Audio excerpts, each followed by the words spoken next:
આખરે Mujpur Gambhira bridge two wheeler ચાલકો માટે ખુલ્લો મુકાયો. અનેક લોકોને મળી મોટી રાહત. પાદરા તાલુકામાં આવેલી મહીસાગર નદી પર આવેલ Mujpur Gambhira bridge two wheeler ચાલકો માટે ખુલ્લો મૂકવામાં આવ્યો છે. બ્રિજ પર સ્ટીલનું સ્ટ્રક્ચર સફળતાપૂર્વક મૂક્યા બાદ આજે વિધિવત રીતે પૂજા અર્ચના કરી બ્રિજ શરૂ કરવામાં આવ્યો હતો. જુલાઈ માસ દરમિયાન મુજપુર ગંભીરા બ્રિજનો એક ભાગ તૂટી પડતા તંત્ર દ્વારા બ્રિજ સંપૂર્ણપણે બંધ કરી દેવામાં આવ્યો હતો, જેના કારણે પાદરા અને સામે કિનારાના વિસ્તારો વચ્ચે અવરજવર માટે લોકો ભારે મુશ્કેલીમાં મુકાયા હતા. ખાસ કરીને બોરસદ તાલુકા તરફથી પાદરા આવતા નોકરિયાતો, વિદ્યાર્થીઓ અને વેપારીઓને 35થી 40 કિલોમીટર વધુ ફરીને આવવું પડતું હતું. ત્યારબાદ તંત્ર દ્વારા તૂટેલા ભાગનું સમારકામ કરી બ્રિજ પર સ્ટીલનું સ્ટ્રક્ચર મૂકવામાં આવ્યું હતું. હાલમાં બ્રિજ ટુ વ્હીલર અને પદયાત્રીઓ માટે ખુલ્લો મુકાતા લોકોમાં ખુશીનો માહોલ જોવા મળ્યો હતો. આ પ્રસંગે મહીસાગર માતાજી મંદિરે પૂજા અર્ચના કરી પાદરાના ધારાસભ્ય ચૈતન્યસિંહ ઝાલાના હસ્તે શ્રીફળ વધેરી બ્રિજ ખુલ્લો મૂકવામાં આવ્યો હતો.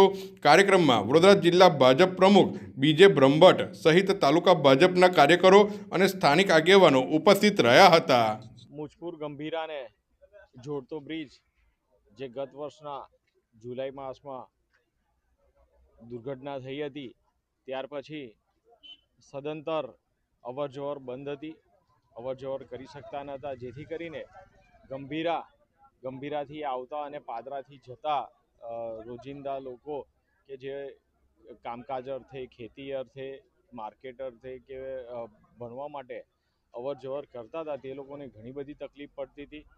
અને આ તકલીફ દૂર કરવા માટે ગુજરાત સરકારશ્રી દ્વારા નિર્ણય લેવામાં આવ્યો કે તૂટેલો ભાગ જોડી દેવામાં આવે અને નાના વાહનો કે ટુ વ્હીલર કે ચાલતા રાહદારીઓને સરળતા મળે એટલી વ્યવસ્થા કરવા માટેનો ગુજરાતની સરકાર દ્વારા નિર્ણય લેવામાં આવ્યો હતો.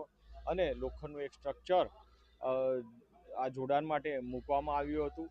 એ આજ રોજ બનીને તૈયાર થઈ ગયું છે અને રોજિંદા લોકો જે અવર જવર કરે છે, કંપનીઓમાં નોકરી ધંધા અર્થે જાય છે કે ભણવા માટે જાય છે, આ તમામ રાહદારીઓ માટે આજ રોજથી આ બ્રિજને ખુલ્લો મૂકવામાં આવ્યો છે અને મોટા વેહિકલો ના જાય તે માટેની વ્યવસ્થા કરી છે. તેમજ જે ટુ વ્હીલર હોય કે રાહદારી ચાલતા લોકો હોય એ લોકોની સેફટી માટે પણ પૂરી વ્યવસ્થા કરવામાં આવેલી છે. આજુબાજુ વ્યવસ્થા કરી છે રેલિંગ મારીને, અને મોટા વાહન ના જાય તેના માટેની પણ વ્યવસ્થા કરવામાં આવેલી છે. સાથે જ નવો બ્રિજ અત્યારે પૂરજોશમાં કામ ચાલુ છે, તો તમામ લોકોને અપીલ કરીશ અવર જવર કરતા અને મારા પાદરા તાલુકાના તેમજ સામે ગંભીરાથી આણંદ જિલ્લાના લોકોને અપીલ કરીશ કે જ્યાં સુધી આ બ્રિજ તૈયાર થઈ જાય ત્યાં સુધી હાલ જે વ્યવસ્થા કરી છે એમાં સૌ સહકાર આપે અને ટૂંક સમયમાં જ નવો બ્રિજ બનીને તૈયાર થઈ જશે.